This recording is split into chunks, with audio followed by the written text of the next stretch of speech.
they will straight away know, immediately know. Any red card, NVQ. It's a simple, one-stop question and answer. The card scheme at the moment is extremely complicated.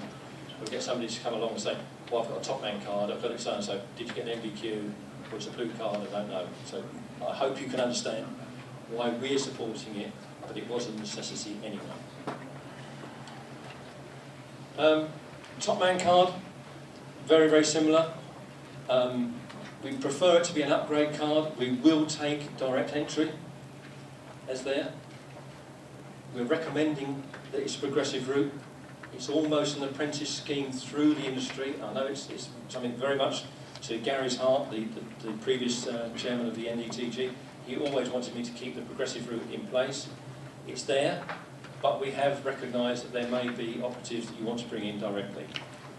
3-year verified demolition experience. And we mean verified, we're expecting you as the company putting that operative forward to verify that experience. Whether it be a CV or whatever, but we will be checking into that in a little bit more detail than has been in the past. Touchscreen test, asbestos awareness course. I think you can already start to see we've got a very distinct, easy flowing pattern here. Every card now will be this course. The top man course again, a 1-day course, end test. Exactly the same price as we're currently charging for a CCDO assessment. Same principle, minimum 5, maximum 10. Anyway. The first 2 or 3 months, we're going to try and run some pilot courses in Hemel Hempstead. We will be inviting as many trainers as we can to come along to make sure that they are aware and familiar with how the scheme's going to work. It's quite a change for them, but I think it will be fairly straightforward.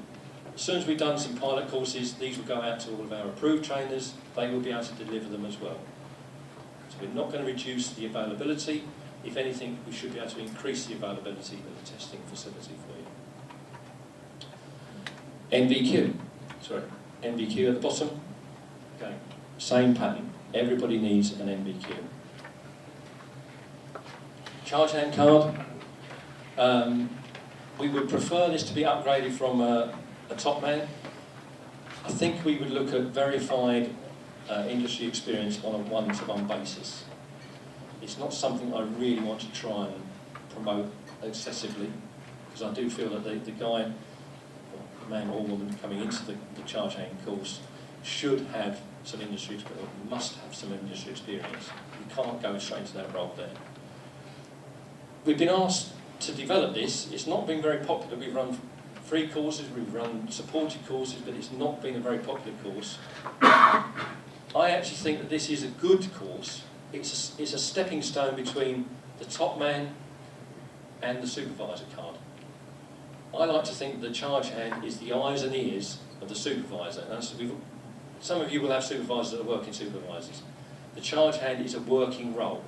It's not an office role. I don't see this as the office role. But a lot of your companies will have supervisors where the main contractor will not allow them to work on site. This guy or girl is the eyes and ears of the supervisor. He takes the information from the supervisor, passes it on to the group that he's working with, can work with them during the day.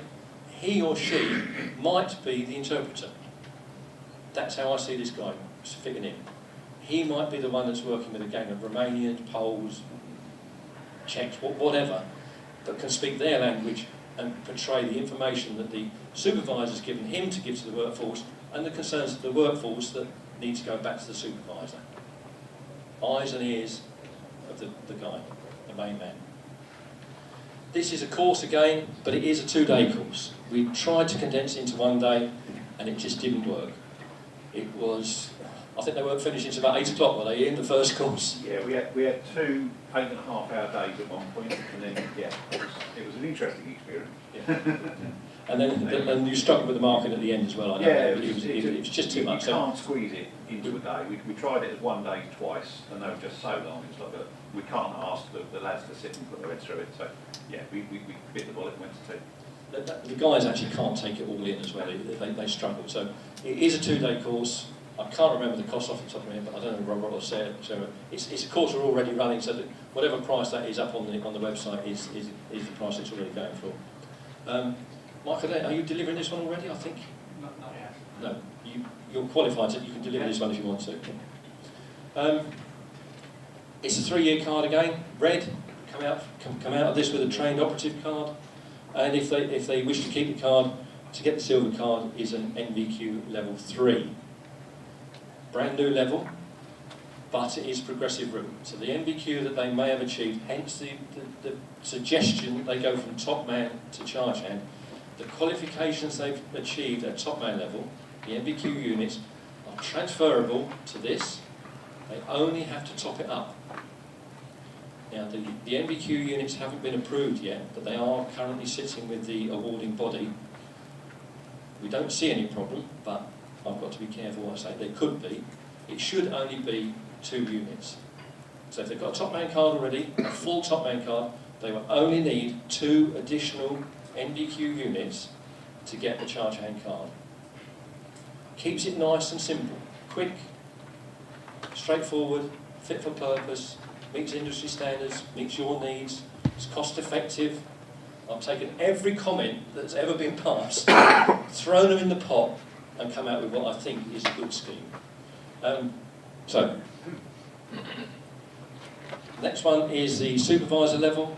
We've been running this for several years now. It's a very, very successful card scheme, very successful card that's issued. Preferably upgrade again, as I'm suggesting there, from the charge hand, purely because of the units, but we will allow 5 years verified experience, direct entry. We will be checking the verification. We've got to check that to keep it robust. Supervisor test, supervisor level test for the telephone safety touchscreen. The course is a the asbestos course. Then they have to attend the CCDO supervisor course, this one here, number 4. It's a 5-day course, runs quite well. We don't have any great issues with that one. There is a test at the end of that as well. I think pretty good. I don't think we've had a very bad fail rate. I think there are 2 or 3 that I can stick in my mind. And we have got an appeals process, and we had a debate on one of them, because one of them was, I won't say any names, but there was quite a very poor test mark, so we had to uphold the fail, I'm afraid, but it wasn't even near enough to consider a retake. Then we go into a level 3 plus. So the units that they've achieved for the charge hand card are there. They add 2 more, and they've got a supervisor card level. We will be dropping the level 4 qualification. However, if somebody still wants to do the level 4, which bear in mind is a 14-unit qualification, stands on its own, it's a very robust NVQ qualification, that will stay, but we will only need a level 3 plus to qualify this card. I know this caused a lot of controversy last time, but feeding back from where I've been around all of the NFDC regions, they were all in favour of this because it does keep the cost down. One of the biggest questions I always get is, this new scheme, how much is it going to cost me? Is it going to be cost effective? We've tried our best to keep this to a minimum increase.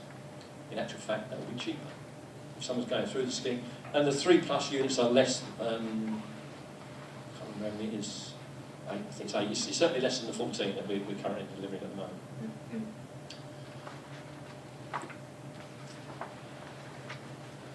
Then they have to do the level 6, sorry, the manager's card.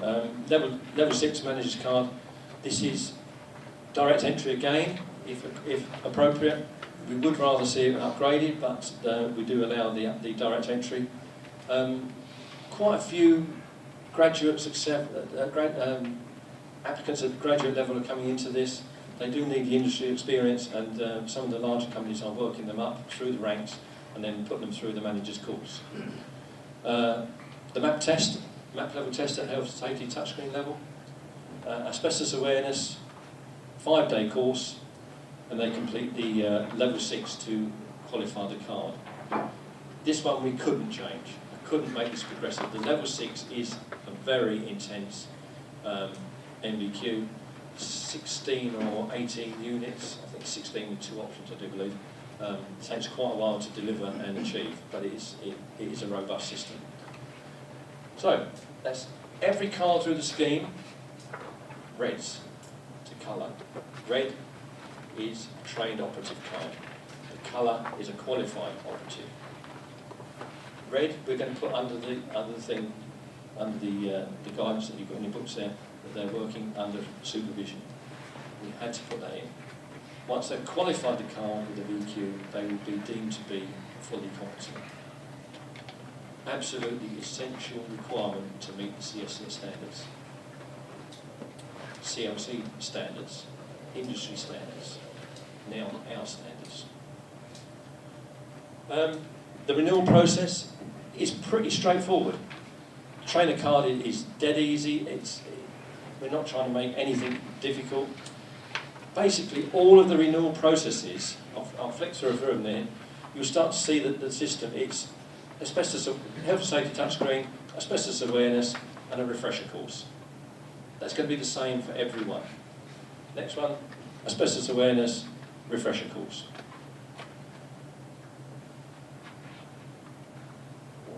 No, that's not quite reading what that one's not quite reading the right one, but it is the same process. Yeah, item 3, the demolition refurbishment card, they have to attend the one-day refresher course. That would be exactly the same for every single one. It'll be on a once you've qualified the card, it's on a 5-year rolling process. I know there's been a lot of criticism from some members. They say, well, we've got a driving licence that's there for life. Why do we have to renew our cards? Well, unfortunately, the legislation in our industry seems to change all the time. Health and safety issues change pretty much all the time. It's also not enforced in the same way as a driving licence. You can't get endorsements on your CCDO card or your CSCS card. So nobody knows whether you've been doing things right or wrong all the way through. The refresher test does at least give us an opportunity of ensuring that that operative is updated on current legislation, current trends, current practices. Top man card, exactly the same. Touchscreen test, asbestos awareness, refresher course. Charge hand course, refresher, touchscreen test, asbestos course, refresher course. Same thing, all the way through the whole pattern, right up to manager's level. The manager's course is still a one-day refresher course. We've managed to condense everything in it. If legislation changes dramatically, we might have to extend that to a 2-day refresher. I know Ian keeps bending my ear that it's very difficult to get all of that into one day, but we are leaving it for now. But it is a renewal process. I'm sure you can appreciate in 5 years' time, who knows what's going to happen. We could have dramatic changes. We've just gone through Brexit. We might actually lose a little bit of legislation now.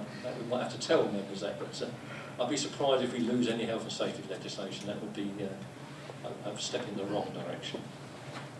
So, that's it from me. Rob, do you want to actually show the cards, or do you want me to talk through them as well? Or?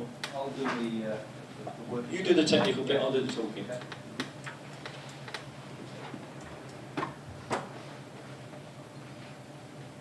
This is where it could go wrong, because these are live cards. Well, it's probably set up. I've got a couple of questions. Go on then, please. I'm trying to keep them as brief as possible. Red card renewal. There's no red card renewal, is there? No red card renewal. At all? No.